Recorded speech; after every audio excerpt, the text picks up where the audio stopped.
नमस्कार। हिंदी साहित्य वार्ता में आप हैं इस वक्त सुभाष ठाकुर के साथ। आज हम पढ़ने वाले हैं जयशंकर प्रसाद द्वारा रचित कहानी आकाशदीप। तो आइए शुरू करते हैं। सबसे पहले हम जानेंगे आकाशदीप कहानी के बारे में, जो प्रमुख तथ्य हैं उनके बारे में। और इसके साथ साथ मैंने आपको पहले भी बता दिया है कि आप जब कभी जिस भी कहानी को पढ़ें, उसके लेखक, उसकी महत्वपूर्ण घटनाओं, उसके संदर्भ में अन्य विद्वानों के जो मत हैं, उन सभी को भी आपको पढ़ना है। तो इन चीज़ों पर ज़रूर आप गौर करें। जयशंकर प्रसाद, आप सभी लोग जानते हैं, छायावाद के प्रमुख स्तंभों में से एक माना जाता है, जिन्हें हम छायावाद का ब्रह्मा भी कहते हैं। ये एक कवि और इसके साथ साथ नाटककार के रूप में भी सामने रहे हैं, लेकिन इसके साथ साथ इन्होंने कहानी लेखन भी किया है। तो कहानियों में जो सबसे महत्वपूर्ण बात यह है कि इन्होंने कितने कहानी संग्रह लिखे हैं, उनमें कितनी कहानियाँ संकलित हैं, इन सभी चीज़ों को भी आप एक बार ज़रूर देखें। तभी आप जो है जयशंकर प्रसाद से संबंधित प्रश्नों को कर सकते हैं जो कहानी से रिलेटेड हों। तो आज हम आकाशदीप कहानी के संदर्भ में ही जो महत्वपूर्ण तथ्य हैं उनको देखने वाले हैं, क्योंकि जयशंकर प्रसाद के बारे में आप कहीं ना कहीं ज़रूर पढ़ते रहते हैं, चाहे वो आपका काव्य वाला पोर्शन हो, चाहे नाटक वाला पोर्शन हो। तो इनका जो चारित्रिक जो विशेषताएँ हैं, साहित्यिक जो विशेषताएँ हैं, उन सब चीज़ों को आप जो है कहीं ना कहीं दूसरी जगह भी देख सकते हैं, चाहे हिंदी साहित्य के इतिहास वाली जो हमारी क्लास हो या फिर हिंदी नाटक वाली क्लास हो। तो आज हम सीधे इसकी कहानी के संदर्भ में जुड़े कुछ महत्वपूर्ण बातें हैं, इनको देखेंगे। सबसे पहले ऐतिहासिक पृष्ठभूमि में प्रेम और घृणा के अंतर्द्वंद को उद्घाटित करती हुई एक भाव प्रधान कहानी है ये। आप सभी लोग जानते हैं कि कहानी से संबंधित जो प्रश्न रहते हैं वो इस तरीके के ही पूछे जाते हैं कि एक प्रश्न आपको दिया रहेगा, उसके 3-4 ऑप्शन आपको देंगे कि कहानी के संदर्भ में कौन सी बातें सही हैं, कौन सी गलत हैं। तो ये बातें आपको बिल्कुल ध्यान में रख लेनी है कि ये जो जयशंकर प्रसाद रहे हैं, वो किस प्रकार के कहानीकार या नाटककार या कवि के रूप में हमारे सामने आते हैं, जिन्होंने ऐतिहासिक घटनाओं पर ज़्यादा बल दिया था। आप देखेंगे कि इतिहास की पृष्ठभूमि पर उनके नाटक भी लिखे गए हैं, उनकी काव्यात्मक जो कृतियाँ रही हैं, जिसमें से महत्वपूर्ण है कामायनी। ये सारी बातें कहीं ना कहीं ऐतिहासिक घटना पर आधारित ही रही हैं। तो ऐसी ही इनकी कहानी है जो आकाशदीप नाम से लिखी गई है, जिसमें ये कह रहे हैं कि ये पृष्ठभूमि में क्या है, प्रेम और घृणा है, इसका अंतर्द्वंद है। और ये प्रेम और घृणा क्यों है, ये तब आपको समझ आएगा जब आप इस कहानी को पढ़ेंगे, जहाँ पर आप देखेंगे कि चंपा जो है बुद्धगुप्त के प्रति प्रेम भी करती है, लेकिन उसके साथ साथ उसके प्रति उसके मन में घृणा का भाव भी पैदा हो जाता है, क्योंकि उसके पिता की मृत्यु का हत्यारा या पिता का हत्यारा जो है वो किसको मानती थी, वो बुद्धगुप्त को ही मानती थी, लेकिन बाद में उसी से ही वो प्रेम भी कर बैठती है। इसलिए उसके मन में क्या है, प्रेम भी है, घृणा भी है, और इसी द्वंद्व के बीच में वो जो लगातार जूझती रहती है। और इसी के साथ साथ इसको एक भाव प्रधान कहानी भी माना गया है। इसके रचना वर्ष की अगर हम बात करें तो 1929 में आकाशदीप नामक कहानी संग्रह ही एक रहा है जिसमें ये संकलित हैं। और एक चीज़ आपको और ध्यान रख लेनी है कि आकाशदीप कहानी संग्रह में टोटल जो कहानियाँ हैं वो 19 कहानियाँ हैं। कई बार ऐसा प्रश्न पूछ लेता है कि इनमें से कौन सी कहानी जो है आकाशदीप संग्रह में है और कौन सी नहीं है। तो यहाँ पर इनकी 19 की 19 कहानियाँ जो हैं वो रखी गई हैं। एक बार आप इनको ज़रूर देखें कि कौन कौन से कहानियाँ इसके अंतर्गत आती हैं। और कुल 5 संग्रह हैं इनके, जिनमें से छाया हो गया, प्रतिध्वनि हो गया, आकाशदीप हो गया, आंधी हो गया और इंद्रजाल हो गया। इनको भी आप एक बार ज़रूर याद रखें। क्रमानुसार लगाने के लिए भी इनको पूछा जाता है, तो इनको क्रम वाइज भी आप याद रखें, जो कि आपने पहले आई होप कि पढ़ लिया होगा। ठीक है, ये कहानी जो है कुल 6 भागों में विभक्त है, इसको भी आपको याद रखना है। इसके बाद हम आगे देखते हैं और कौन कौन सी बातें हैं जो इसके बारे में महत्वपूर्ण हैं। कर्तव्य और प्रेम के अंतर्द्वंद से जूझती चंपा द्वारा जीवन कर्तव्य के लिए समर्पित करने की रोमांटिक कहानी है ये। तो यहाँ पर बताया गया है कि कर्तव्य और प्रेम, एक तरफ उसका कर्तव्य है कि अपने पिता के हत्यारे को वो माफ़ ना करे, दूसरी तरफ वो उसी से प्रेम भी कर बैठती है। तो यही अंतर्द्वंद है उसके मन में और इससे वो जूझ रही है, और उसका पूरा जीवन जो है वो कर्तव्य के लिए समर्पित ही है। और लास्ट में देखती है वो कि बुद्धगुप्त को जो है वो अस्वीकार कर देती है उसके साथ जाना, और वहीं पर ही जल समाधि जो है वो ले लेती है। इसलिए इसको क्या बोला गया कि अपने संपूर्ण जीवन जो है वो कर्तव्य के लिए ही समर्पित कर देती है। और ऐसी एक रोमांटिक कहानी है। चंपा द्वारा पति की हत्या का इसमें प्रतिशोध लेने की भावना भी है। शब्दावली इसकी संस्कृत निष्ठ रही है, जो कि आप सभी लोग जानते हैं जयशंकर प्रसाद की रही है। ठीक है, संलाप शैली का उदाहरण, सुंदर उदाहरण इसमें दिखाया गया है। और ये बात किसने कही थी, जो रामचंद्र तिवारी हैं, उन्होंने हिंदी का गद्य साहित्य जो पुस्तक है उसमें ये बात कही है कि इसमें संलाप शैली, संलाप यानी कि वार्तालाप शैली, जहाँ पर हम गुप्त बात भी कई बार कहते हैं, जहाँ पर रोमांटिक बात भी कह सकते हैं। ठीक है, तो ये संलाप शैली का सुंदर एक उदाहरण माना गया है। इस चरित्र प्रधान कहानी में सामुद्रिक जीवन का चित्रण मिलता है, क्योंकि जो चंपा है, जो बुद्धगुप्त हैं, आप लोग जानते हैं कि चंपा जो है समुद्र में ही रहती है, समुद्र को ही उसने पिछले 8 सालों से जो अपना घर बना लिया है। और जो बुद्धगुप्त है वो एक समुद्री डाकू होता है, जिसको जलदस्यु के नाम से जाना जाता है। तो ये पूरे समुद्र की ही कहानी जो है वो है। ठीक है, इसलिए इसको बोला गया कि चरित्र उभर कर आए हैं इसमें, चाहे वो चंपा का हो चाहे फिर बुद्धगुप्त का हो। ठीक है, इसलिए इसको चरित्र प्रधान कहानी बताया गया है, और इसमें सामुद्रिक जीवन की, समुद्र में वो किस तरह से अपना जीवन यापन कर रहे हैं उसका चित्रण जो है यहाँ पर दिखाया गया है। आकाशदीप मूलतः चंपा की धार्मिक भावना, अपने पिता के प्रति श्रद्धा, कर्तव्यनिष्ठा एवं वेदना का प्रतीक है। ये भी आपको प्रश्न में आ सकती है चीज़ें कि क्या क्या बातें हैं इसमें। तो ये चंपा की जो धार्मिक भावना है, धार्मिक भावना यानी कि जिस तरीके से आकाशदीप जो भगवान विष्णु है उसके ऊपर जो है शेषनाग रूपी जो आकाश सदैव चमकता रहता है, ऐसे ही ये भी जो है समुद्र से बाहर रहकर जो है वो लगातार वहाँ पर क्या है, उस आकाशदीप की तरह ही जलना चाहती है। कर्तव्यनिष्ठ है, अपने पिता के प्रति उसके मन में श्रद्धा का भाव है, तभी तो वो अपने पिता के हत्यारे से कभी भी प्रेम करने की अनुमति जो है वो स्वयं को नहीं दे पाती। और कर्तव्यनिष्ठ है कि अपने लोगों के प्रति और अपने कर्तव्यों के लिए वो जागरूक है। तो ये सामान्य सी बातें हैं जो इस कहानी को लेकर के आपको ज़रूर याद रखनी है कि कौन कौन सी मुख्य बातें हैं जो एग्जाम में पूछी जा सकती हैं, उन पर आप ज़रूर फोकस कीजिएगा। तो ये तो हो गया इसके संदर्भ में कुछ महत्वपूर्ण तथ्य हैं जो कि आपको याद रखने हैं। इसके बाद कहानी हमेशा पात्रों से ही चलती है, तो अब हम इसके जो प्रमुख पात्र हैं उनको थोड़ा सा देख लेते हैं कि कौन कौन से महत्वपूर्ण पात्र हैं जो इस कहानी में आए हैं। वैसे ज़्यादा पात्र इसमें नहीं है। देखिए, सबसे पहले जो इसमें बुद्धगुप्त आता है, जो कि मुख्य पात्र भी है और एक नायक के रूप में भी हम इसको देख सकते हैं। ताम्रलिप्ति का एक क्षत्रिय है जो कि जलदस्यु है। जलदस्यु का मतलब है यहाँ पर समुद्री डाकू है। पोताध्यक्ष मणिभद्र की हत्या कर स्वयं व चंपा को मुक्त करता है। तो मणिभद्र जो है यहाँ पर एक और व्यक्ति है जो वणिक है, जो समुद्री माल को एक जगह से दूसरी जगह ले जाने के लिए जो है वो क्या करता है, नाविक है ना। तो हत्या कर वो स्वयं चंपा को मुक्त कर देता है, यहाँ पर जो बुद्धगुप्त होता है। चंपा द्वीप का नामकरण करता भी है। तो जहाँ पर बीच में आप देखते हैं कि कहानी में एक जगह ये रुकते हैं, जो एक द्वीप होता है, अनाम द्वीप, यानी कि उसका कोई नाम पता मालूम नहीं होता है। तो जो बुद्धगुप्त होता है वो चंपा के नाम पर जो है उस जो आपका द्वीप है उसका नाम कर देता है चंपा द्वीप, इसलिए ये चंपा द्वीप का नामकरण करता भी माना जाता है। और यहाँ पर एक चीज़ ध्यान ये रखें कि ये जो चंपा द्वीप है ये एक काल्पनिक नाम है। इसका इतिहास पर एक भौगोलिक परिदृश्य में देखें तो कोई भी ऐसा साक्ष्य जो है वो नहीं मिलता। तो यहाँ से आप कह सकते हैं कि इतिहास और कल्पना प्रधान कहानी है ये। ठीक है, तो चंपा द्वीप का नामकरण करता कौन रहा? बुद्धगुप्त। इसके अलावा यहाँ पर बाली, जावा, सुमात्रा, ये जो द्वीप आए हैं इनके वाणिज्य पर एकाधिकार स्थापित करता है बुद्धगुप्त। प्रश्न आपको ऐसे पूछा जा सकता है कि कौन कौन से द्वीपों का वर्णन यहाँ पर रहा है? तो बाली, जावा और सुमात्रा, जहाँ पर ये अपना व्यापारिक एकाधिकार जो है स्थापित कर देता है जो बुद्धगुप्त होता है। तो ये इसकी कुछ चारित्रिक विशेषताएं होंगी, इनको आप याद रखें। इसके साथ साथ आप ये भी ध्यान रख लेना कि ये चंपा को भी चाहने लगता है और उसके सामने ये प्रस्ताव भी इनडायरेक्टली जो है वो रख देता है कि अगर वो चाहें तो उससे विवाह कर सकती है, लेकिन वो नहीं करती ऐसा। ठीक है, इसके बाद आती है चंपा, जो कि नायिका है। ऑब्वियस सी बात है, चंपा नगरी की क्षत्रिय बालिका है। 8 वर्ष से समुद्र ही चंपा का घर है।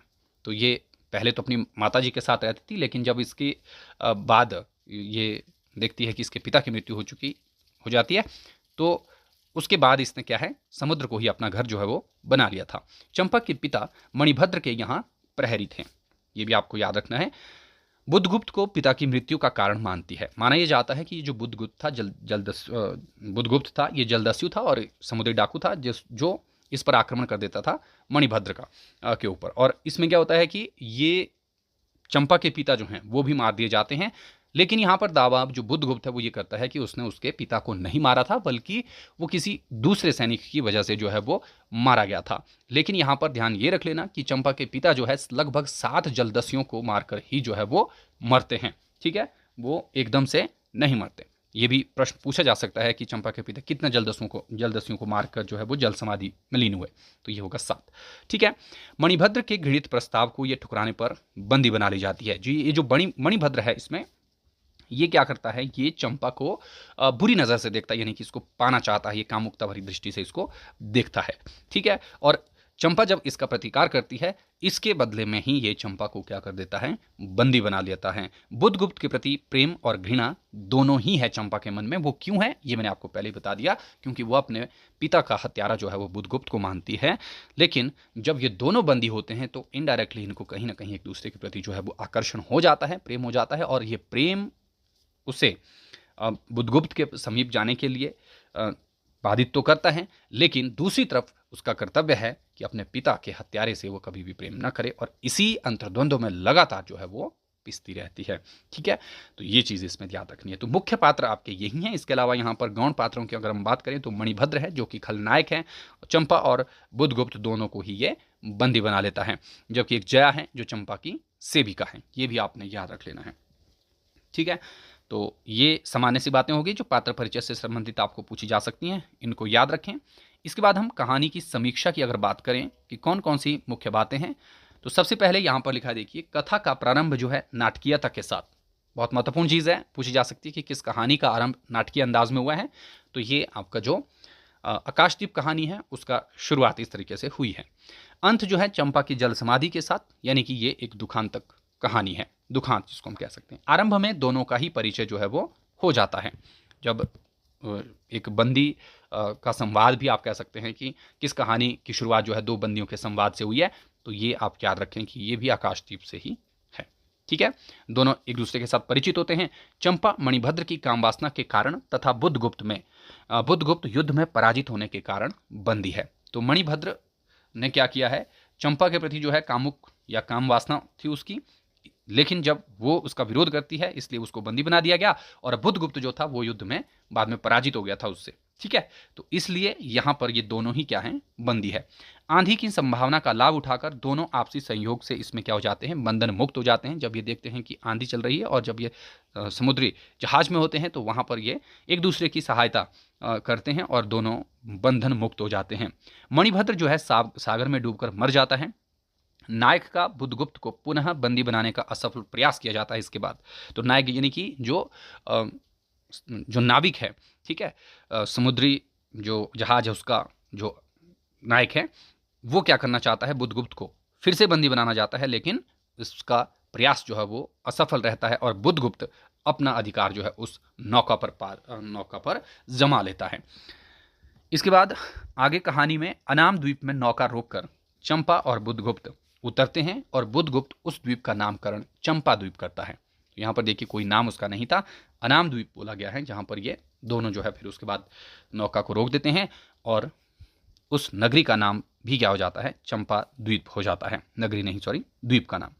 बुधगुप्त के आदेश पर सभी द्वीपवासी चंपा को रानी कहते हैं। ये प्रश्न भी पूछा जा सकता है कि किसके आदेश पर जो है सभी द्वीपवासी उसे रानी कहते हैं, तो बुधगुप्त के आदेश पर।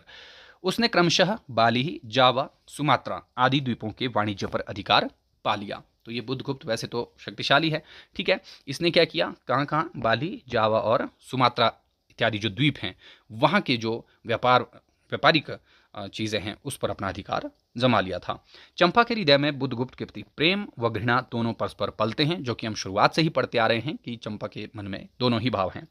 चंपा द्वीप के दूसरे भाग में स्थित सुंदर पर्वत श्रृंखला पर आदिवासियों का समारोह होता है और आदिवासी उसे वन देवी के समान सजाते हैं। तो ये भी ध्यान रख लेना है कि किसके समान सजाते हैं, वो वन देवी का उनको एक और उसको नाम दिया जाता है। ठीक है, तो ये सामान्य सी बात जो इस कहानी में रही हैं, इनको आप एक बार जरूर देखें।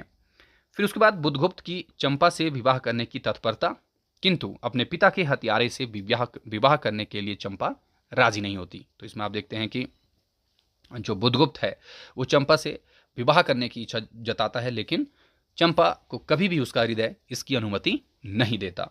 बुधगुप्त की विवाह के बाद भारत लौटने की इच्छा, परंतु चंपा बुधगुप्त से उसे द्वीप पर अकेला छोड़कर भारत चले जाने का आग्रह करती है। तो यहाँ पर आप ये एक चीज़ ध्यान रखेंगे कि बुधगुप्त के जो विवाह के पश्चात बोल रहा है कि ये भारत लौटना चाहता है, यानी कि उसका अपने देश के प्रति जो प्रेम है वो वापस वहीं आना चाहता है, बाहर नहीं रहना चाहता। ठीक है, तो ये चीज़ यहाँ पर दिखाई गई और दूसरी तरफ चंपा के माध्यम से ये बताया गया है कि वो अपने उसी स्थल पर रहना चाहती है जहाँ पर उसकी भावनाएं जुड़ी हुई हैं। तो ये दोनों ही बातें कहीं ना कहीं सही हैं। बुधगुप्त के भारत प्रस्थान के साथ ही कहानी का अंत भी हो जाता है और इस तरीके से आप देखते हैं कि जो नायिका है वो उसके साथ आने से इनकार कर देती है और वहीं पर ही रह लेती है और इस तरीके से ये कहानी जो है एक दुखद अंत के साथ समाप्त हो रही है। तो इसलिए यहाँ पर छोटी सी ये समीक्षा या छोटी सी समीक्षा के अंतर्गत हमने इसको बांधने की कोशिश की है।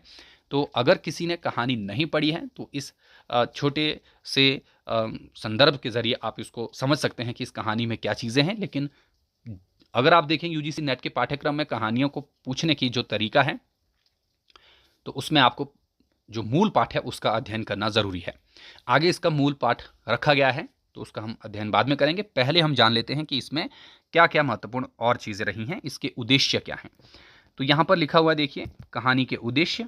सबसे पहले यहाँ पर इस कहानी का उद्देश्य व्यक्तिगत चरित्र की स्थापना करना है। तो व्यक्तिगत जो चरित्र है वो इसमें उभर कर आते हैं, जो कि मैंने पहले ही बता दिया, चाहे वो चंपा हो या फिर बुधगुप्त हो। चंपा बुधगुप्त को प्रेम तो करती है परंतु वह अपने पिता के हत्यारे से प्रेम करके भी घृणा करती है और यही बोला गया है कि उसकी चारित्रिक विशेषता भी है कि एक तरफ प्रेम दूसरी तरफ घृणा दोनों ही पल रहे हैं। इसके मुख्य उद्देश्यों में मानव के भीतर विश्वास की भावना पैदा करना, बिना सोचे समझे किसी से घृणा न करना और गरीब असहाय की सेवा करने जैसी भावनाओं को जागृत करने के साथ साथ देश प्रेम और मानवीय प्रेम के आदर्शों को स्पष्ट करने की बात इसमें हुई है। तो ये इस कहानी के मुख्य उद्देश्य हैं। एक बार इनको भी ज़रूर देखें क्योंकि जब से आप देखेंगे कि जो विवरणात्मक प्रश्न पूछे जा रहे हैं तो आपको इस तरीके से ही ये ध्यान में रखना पड़ेगा, कहानी को पढ़ना पड़ेगा, आलोचकों ने इसके बारे में क्या कहा है वो चीज़ें पढ़नी पड़ेंगी, एक एक कथन को समझना पड़ेगा, तभी आपको जो है बहुत अच्छे तरीके से ये प्रश्न आएंगे कि जो भी पेपर में पूछे जाएँ। ठीक है, इसके बाद हम देखेंगे कहानी के संदर्भ में जो लेखक रहे हैं या विद्वान रहे हैं उनके क्या मत रहे हैं। तो सबसे महत्वपूर्ण है आचार्य रामचंद्र शुक्ल, जहां से हमेशा प्रश्न रहता ही रहता है। आपने लास्ट टाइम का पेपर भी देखा होगा, उसमें भी शुक्ल से संबंधित एक प्रश्न पूछा गया था कहानी को लेकर के, जो उसने कहा था उससे संबंधित।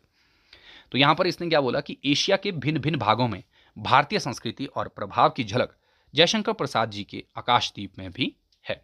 यानी कि यहाँ पर ये क्या कह रहे हैं कि जो भारत के एशिया के जो अलग अलग भाग हैं वहाँ पर भारतीय संस्कृति जो है वो उस समय पहुँच चुकी थी और इसकी बात जयशंकर प्रसाद ने अपनी कहानी आकाशदीप में की है, जो हमने पीछे पढ़े, चाहे वो जावा हो, सुमात्रा हो, बाली के द्वीप रहे हों एशिया के, ठीक है, उनकी बात। तो इसलिए वहाँ पर भी भारतीय संस्कृति पहुँच पाई है।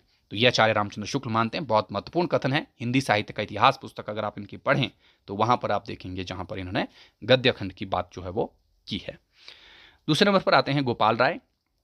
गोपाल राय कहानी के संदर्भ में ज़रूर कुछ ना कुछ चीज़ें कहते हैं। जब भी आप डॉक्टर गोपाल राय के बारे में पढ़ें तो ज़रूर इन्होंने किन जो हमारे पाठ्यक्रम में शामिल कहानियाँ हैं उनके बारे में जो बातें कही हैं वो ज़रूर आपको ध्यान में रखनी है। आकाशदीप के संदर्भ में ये कहते हैं कि यह कहानी का दिक् ज्ञात भूगोल की दृष्टि से अपरिचित चंपा द्वीप और अज्ञात समुद्र का कोई हिस्सा है। काल की दृष्टि से यह कितनी ही शताब्दियों के पहले की कथा है। तो यहाँ पर यह बोल रहा है कि अगर हम काल की दृष्टि से देखें तो ये बहुत पुरानी कहानी है, लेकिन अगर हम बात करें कि जो भूगोलिक दृष्टि से देखें कि एक ऐसा द्वीप जो कहीं है ही नहीं, अपरिचित है, चंपा द्वीप, ठीक है, ये एक सिर्फ जो लेखक है उसकी कल्पनाओं में ही है और समुद्र भी जो है यहाँ पर अज्ञात है, जो कि एक काल्पनिक ही है। तो इसलिए इसको कल्पनात्मक और भावात्मक कहानी के रूप में ही देखा जा सकता है। गोपाल राय का यह कथन है। नेक्स्ट आते हैं मधुरेश। उसने कहा कि प्रसाद की कहानियां एक और यदि प्रेम के उदात्त रूप और सर्वस्व बलिदान में निहित साहस एवं शौर्य को रेखांकित करती हैं, तो वहीं वे परस्पर दो विरोधी भावों को के संघात और द्वंद्व को नाटकीय कौशल के साथ प्रस्तुत करती हैं। आकाशदीप में यह द्वंद्व प्रेम और घृणा के बीच है। तो यहाँ पर पहले तो मधुरेश ने बोल दिया कि इसकी समस्त कहानियों में हमें क्या चीज़ देखने को मिलती हैं, जिसमें परस्पर जो विरोधी भाव हैं उनमें हमें द्वंद्व और टकराहट जो है वो देखने को मिलती है, लेकिन साथ साथ उसकी जो शैली है उसकी भी बात इसने की कि नाटकीय कौशल उसमें देखने को मिलता है। नाटकीयता के जरिए इसकी शुरुआत हुई थी ना, तो यही बात यहाँ पर भी ये कह रहा है कि आकाशदीप में भी ऐसा ही द्वंद्व जो है वो दिखाया गया है, ऐसा ही संघात जो है वो दिखाया गया है भावों का। तो ये भी बहुत महत्वपूर्ण कथन है, इसको आप याद रख लीजिए। इसके बाद आगे के जो मत हैं ये हैं सुरेंद्र चौधरी। सुरेंद्र चौधरी के अनुसार आकाशदीप कहानी संगठन जो है अनिवार्यतः क्रिप्सकूलर है। ये किसने कहा? सुरेंद्र चौधरी ने। रामचंद्र तिवारी कहते हैं कि संलाप शैली का सुंदर उदाहरण आकाशदीप में है। लेकिन यहाँ पर डॉक्टर बच्चन सिंह का कथन बहुत ही महत्वपूर्ण कथन है, इसको आप बिल्कुल याद रखें, जो कि एग्जाम की दृष्टिकोण से बहुत ज़्यादा महत्वपूर्ण है। इन्होंने क्या कहा? आकाशदीप में संग्रहित अधिकांश कहानियां मानसिक अंतर्द्वंद की कहानियां हैं। आकाशदीप कहानी में प्रेम और घृणा की गहन आवेगमयता की गहरी टकराहट है। तो यहां पर यह क्या कह रहा है कि प्रेम और घृणा की गहन आवेगमयता की, इन आवेग का मतलब है कि उसके मन में ये हिलोरें उठ रही है एक तरीके से कि वो प्रेम करे या घृणा करे उसके प्रति। ठीक है, तो डॉक्टर बच्चन सिंह कह रहा है कि मानसिक अंतर्द्वंद ही जो है इस कहानी में जो है वो दिखाया गया है। बहुत महत्वपूर्ण कथन है, याद रखना है इसको। जगन्नाथ प्रसाद शर्मा क्या कहते हैं, इन्होंने हृदय को झंकृत करने की चेष्टा अधिक की है। इन्होंने से अभिप्राय है यहां पर जो जयशंकर प्रसाद रहे हैं उन्होंने। ठीक है, मस्तिष्क को उद्बुद्ध करने की ओर अधिक नहीं बढ़े और यही इनकी प्रकृति के सर्वथा अनुकूल भी था। ठीक है, प्रकृति के अनुकूल का मतलब है कि वैसा ही था। तो ये जगन्नाथ प्रसाद शर्मा कहते हैं। तो ये थे अलग अलग विद्वानों के कथन जो ये आकाशदीप कहानी के संदर्भ में कहते हैं। इनको भी एक बार आप जरूर ध्यान दीजिएगा। अब इसके बाद यहां पर वैसे तो जो प्रमुख उदाहरण या कथन आए हैं उनको देखेंगे। दूसरी तरफ आप जब कहानी पढ़ेंगे वहां पर भी वैसे कथन आ ही जाएंगे, तो यहां पर पढ़ने की आवश्यकता मैं समझता हूं उतनी ज्यादा वैसे है नहीं, लेकिन फिर भी अगर आपको लगता है कि इसके कथन पूछे जा सकते हैं तो आप यहां से भी याद रख सकते हैं। लेकिन इस तरीके से क्या होता है कि कई बार ज़्यादा आपको कथन याद नहीं रहते। जब आप कहानी पढ़ते हैं तो वो कहीं ना कहीं हमारे मस्तिष्क में बैठ जाते हैं, लेकिन फिर भी कईयों को इस तरीके से याद रखने की ज़्यादा मतलब आदत होती है, तो वो यहाँ से भी पढ़ सकते हैं। ये कथन प्रीवियस पेपर में आया हुआ था कि क्या स्त्री होना कोई पाप है। तो ये चंपा का कथन है बुद्धगुप्त से, जो आरंभ में कहती है, हम लोग जन्मभूमि भारतवर्ष से कितनी दूर इन निरीह प्राणियों में इंद्र और शची के समान पूजित हैं। स्मरण होता है वह दार्शनिकों का देश, वह महिमा की प्रतिमा, मुझे वह स्मृति नित्य आकर्षित करती है। तो बुद्धगुप्त का कथन ये है, ये किससे? चंपा से, जहां पर ये भारतवर्ष के प्रति प्रेम की बात जो है वो दर्शा रहा है। आगे चंपा का कथन फिर बुद्धगुप्त से है। यहां पर आप देख रहे होंगे कि एक का कथन दूसरे से ही आ रहा है और यहीं से ही सिद्ध हो रहा है कि ये संलाप शैली में लिखी गई है, जो कि हमने पीछे पढ़ लिया था रामचंद्र वर्मा का कथन में। ठीक है, तो मेरे लिए सब भूमि मिट्टी है, सब जल तरल है। ये भी प्रीवियस ईयर पेपर में पूछा हुआ, देखना ये कथन। सब पवन शीतल हैं, कोई विशेष आकांक्षा हृदय में अग्नि के समान प्रज्वलित नहीं, सब मिलाकर मेरे लिए एक शून्य है।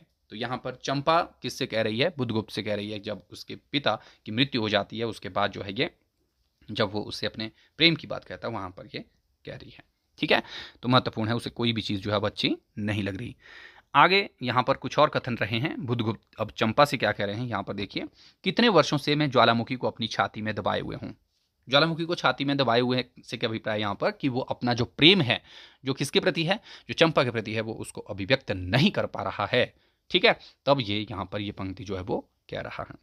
चंपा अब बुद्धगुप्त से क्या कहती है कि वह दिन कितना सुंदर होता, वह क्षण कितना सुप्रीहणीय, आहा तुम इस निष्ठुरता में भी कितने महान होते। तो ये कथन उस वक्त चंपा जो है बुद्धगुप्त से कहती है जब वो उसके लिए अपने प्रेम को जो है वो क्या कर रहा होता है, उसकी मतलब एक तरीके से उसको रिक्वेस्ट कर रहा होता है उससे, वो है ना। लेकिन जब वहां पर बुद्धगुप्त ये कहता है कि मैंने आपके पिता को नहीं मारा, वो किसी दूसरे व्यक्ति के हाथों से मारे गए थे, तो इस पर वो कहती है वो कितना सुंदर होता, कि कितनी अच्छी बात होती अगर तुमने वाकई में नहीं किया होता, क्योंकि वो तो इस बात को एक्सेप्ट ही नहीं करती कि नहीं मारा इसने वो, लेकिन वो कारण उसको फिर भी मानती थी कि वो तेरे वजह से ही मरा, क्योंकि तूने ही जो है वणिक मणिभद्र की नौका पर जो है वो अटैक किया था, क्योंकि तो समुद्री डाकू है। ठीक है, वह क्षण कितना सुप्रीहणीय है, यानी कि कितना स्प्रीणीय का मतलब होता है एक तरीके से त्याज्य, त्याग देने योग्य। ठीक है, जिसको हम ठीक है कि नहीं होना चाहिए, तो वो क्षण कितना अच्छा होता। ठीक है, आहा तुम इस निष्ठुरता में भी कितने महान होते, कि तुम भले ही एक डाकू हो लेकिन फिर भी तुम जो है महान होते अगर तुम्हारी बात में जरा सी भी सच्चाई होती। ठीक है, तो ये याद रखनी है आपको, महत्वपूर्ण कथन है। ये भी आई थिंक कहीं ना कहीं पूछा जा चुका है पहले, तो देखना आपने इसको भी। आगे एक और कथन आता है जो बुद्धगुप्त का ही कथन है चंपा से, इतना महत्व प्राप्त करने पर भी मैं कंगाल हूं, मेरा पत्थर सा हृदय एक दिन सहसा तुम्हारे स्पर्श से चंद्रकांत की मणि की तरह द्रवित हुआ। तो ये कथन किसके लिए है? चंपा के लिए इसने कहा है कि इतना महत्व प्राप्त करने पर मैं कंगाल हूं, कि भाई तूने मुझे स्पर्श किया। ठीक है, तो ये चीज यहां पर याद रखें। ये कुछ इसके महत्वपूर्ण कथन थे जिनको आप बिल्कुल अच्छे से समझें।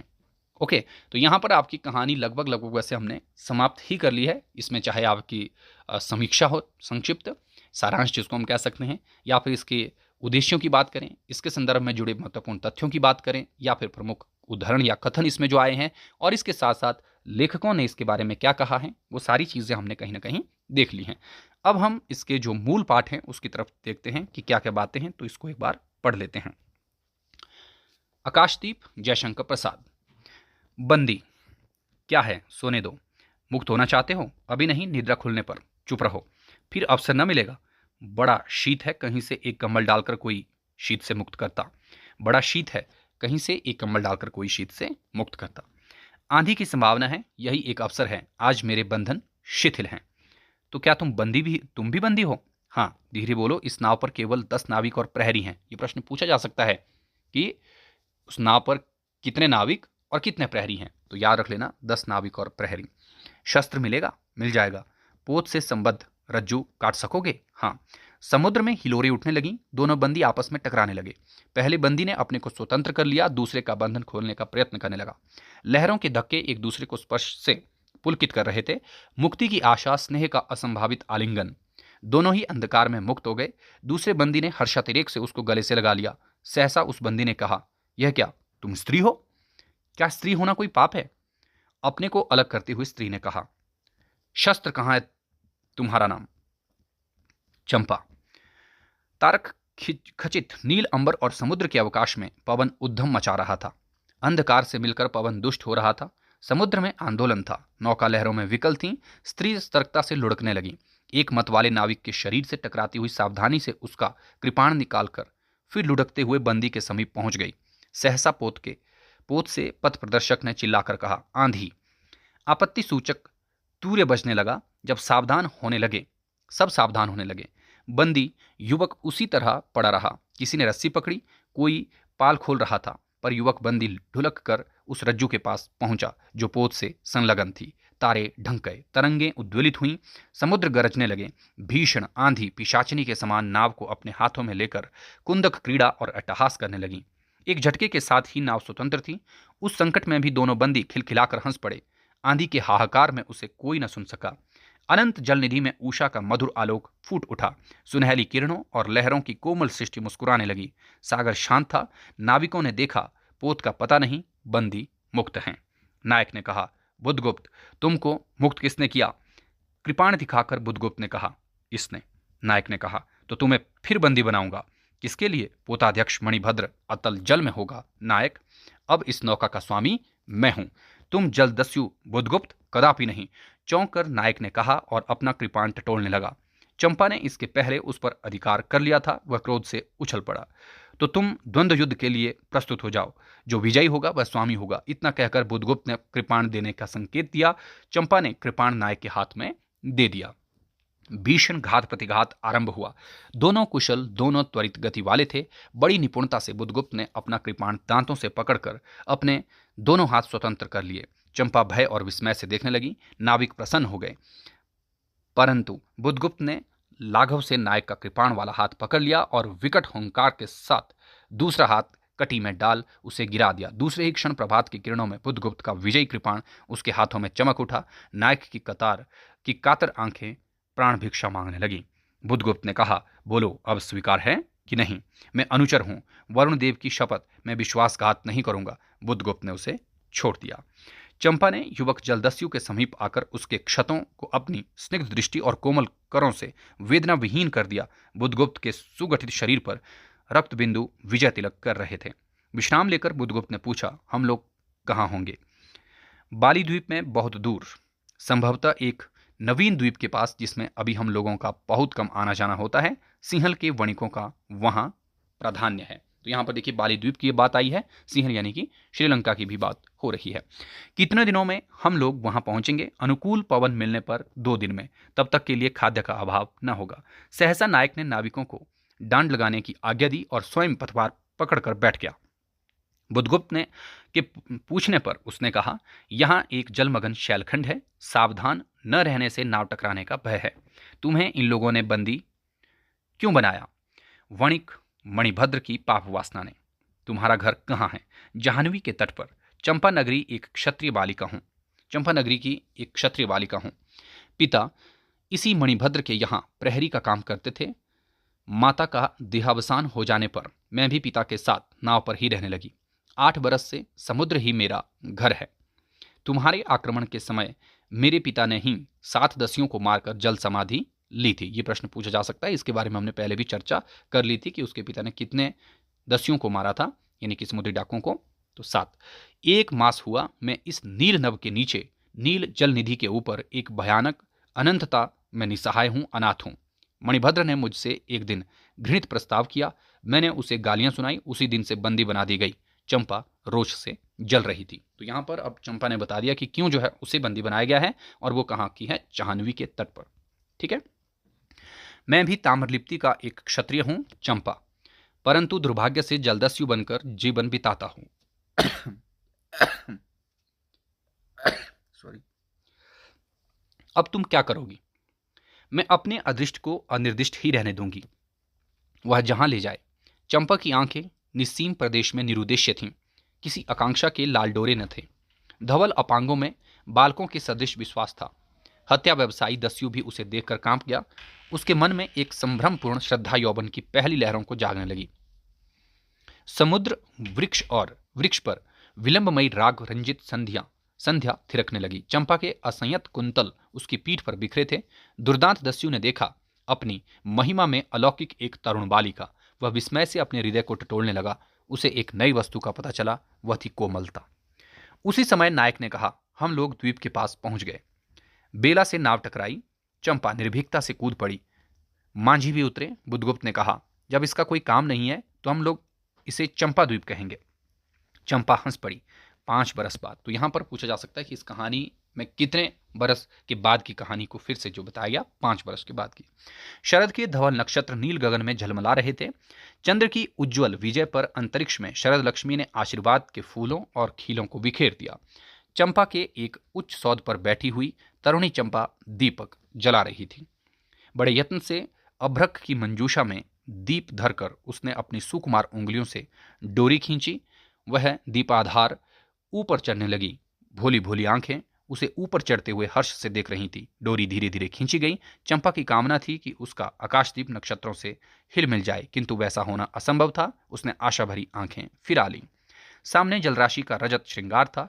वरुण बालिकाओं के लिए लहरों से हीरे और नीलम की क्रीड़ा शैल मालाएं बन रही थी, और वे मायाविनी छलनाएं अपनी हंसी का कलनाद छोड़कर छिप जाती थी दूर दूर से धीवरों का। वंशी झनकार उनके संगीत सा मुखरित होता था। चंपा ने देखा कि तरल संकुल जलराशि में उसके कंदील का प्रतिबिंब अस्त व्यस्त था। वह अपनी पूर्णता के लिए सैकड़ों चक्कर काटता था। वह अनमनी होकर उठ खड़ी हुई। किसी को पास न देखकर पुकारा, जया। एक श्यामा युवती सामने आकर खड़ी हुई। वह जंगली थी। नील नभोमंडल से मुख में शुद्ध नक्षत्रों की पंक्ति के समान उसके दांत हंसते ही रहते। वह चंपा को रानी कहती। बुद्धगुप्त की आज्ञा थी। तो यहां पर एक चीज और ध्यान रखें कि चंपा को जो है वो सारे लोग क्या कहते थे, रानी कहते थे, और जया भी यहां पर रानी कहती थी, जो कि इसकी दासी है चंपा की। महानाविक कब तक आएंगे, बाहर पूछो तो, चंपा ने कहा। जया चली गई। दुरागत पवन चंपा के अंचल में विश्राम लेना चाहता था। उसके हृदय में गुदगुदी हो रही थी। आज न जाने क्यों वह बेसुध थी। एक दीर्घकाय दृढ़ पुरुष ने उसकी पीठ पर हाथ रख चमत्कृत कर दिया। उसने फिर कहा, बुद्धगुप्त, बावली हो क्या? यहां बैठी हुई अभी तक दीप जला रही हो। तुम्हें यह काम करना है। क्षीर निधि शाही अनंत की प्रसन्नता के लिए क्या दासियों से आकाशदीप जलवाऊं? हंसी आती है। तुम किसको दीप जलाकर पथ दिखलाना चाहती हो? उसको जिसको तुमने भगवान मान लिया है। हाँ, वह भी कभी भटकते हैं, भूलते नहीं। नहीं तो बुद्धगुप्त को इतना ऐश्वर्य क्यों देते? तो बुरा क्या हुआ? इस द्वीप की अधीश्वरी चंपा रानी, मुझे इस बंदी गृह से मुक्त करो। अब तो बाली, जावा और सुमात्रा का वाणिज्य केवल तुम्हारे ही अधिकार में है महानाविक। परंतु मुझे उन दिनों की स्मृति सुहावनी लगती है जब तुम्हारे पास एक ही नाव थी और चंपा के उपकूल में पण्य लाद कर हम लोग सुखी जीवन बिताते थे। इस जल में अगणित बार हम लोगों की तरी आलोकमय प्रभात में तारिकाओं की मधुर ज्योति में थिरकती थी। बुद्धगुप्त, उस विजन अनंत में जब मांझी सो जाते थे, दीपक बुझ जाते थे, हम तुम परिश्रम से थक कर पालों में शरीर लपेटकर एक दूसरे का मुंह क्यों देखते थे? वह नक्षत्रों की मधुर छाया। तो चंपा, अब उससे भी अच्छे ढंग से हम लोग विचर सकते हैं। तुम मेरी प्राणदात्री हो, मेरी सर्वस्व हो। नहीं नहीं, तुमने दस्युवृत्ति छोड़ दी, परंतु हृदय वैसा ही अकरुण, सतृष्ण और ज्वलनशील है। तुम भगवान के नाम पर हंसी उड़ाते हो, मेरी आकाशदीप पर व्यंग्य कर रहे हो? नाविक, उस प्रचंड आंधी में प्रकाश की एक एक किरण के लिए हम लोग कितने व्याकुल थे। मुझे स्मरण है, जब मैं छोटी थी, मेरे पिता नौकरी पर समुद्र में जाते थे। मेरी माता मिट्टी का दीपक बांस की पिटारी में भगीरथी के तट पर बांस के साथ ऊंचे टांग देती थी। उस समय वो प्रार्थना करती, भगवान मेरे पथभ्रष्ट नाविक को अंधकार में ठीक पथ पर ले चलना। और जब मेरे पिता बरसों पर लौटते तो कहते, साध्वी, तेरी प्रार्थना से भगवान ने संकटों में मेरी रक्षा की है। वह गदगद हो जाती। मेरी माँ, आह नाविक, यह उसी की पुण्य स्मृति है। मेरे पिता, वीर पिता की मृत्यु के निष्ठुर कारण जलदस्यु, हट जाओ। सहसा चंपा का मुख क्रोध से भीषण होकर रंग बदलने लगा। महानाविक ने कभी यह रूप न देखा था। वह ठठाकर हंस पड़ा। यह क्या चंपा, तुम अस्वस्थ हो जाओगी, सो रहो, कहता हुआ चला गया। चंपा मुट्ठी बांधे उन्मादनी सी घूमती रही। निर्जन समुद्र के उपकूल में वेला से टकराकर लहरें बिखर जाती थी। पश्चिम का पथिक थक गया था, उसका मुख पीला पड़ गया। अपनी शांत गंभीर हलचल में जलनिधि विचार में निमग्न था। वह जैसे प्रकाश की उन्मिलन किरणों से विरक्त था। चंपा और जया धीरे धीरे उस तट पर आकर खड़ी हो गई। तरंग से उठते हुए पवन ने उनके वसन को अस्त व्यस्त कर दिया। जया के संकेत से एक छोटी सी नौका आई। दोनों के उस पर बैठते ही नाविक उतर गया। जया नाव खेने लगी। चंपा मुग्ध से समुद्र के उदास वातावरण में अपने को मिश्रित कर देना चाहती थी।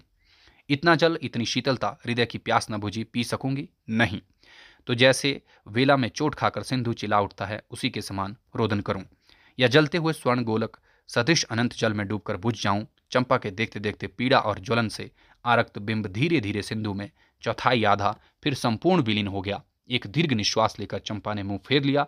देखा तो महानाविक का बजरा उसके पास है। बुधगुप्त ने झुककर हाथ बढ़ाया। चंपा उसके सहारे बजरे पर चढ़ गई। दोनों पास पास बैठ गए। इतनी छोटी नाव पर इधर घूमना ठीक नहीं। पास ही वह जलमग्न शैलखंड है।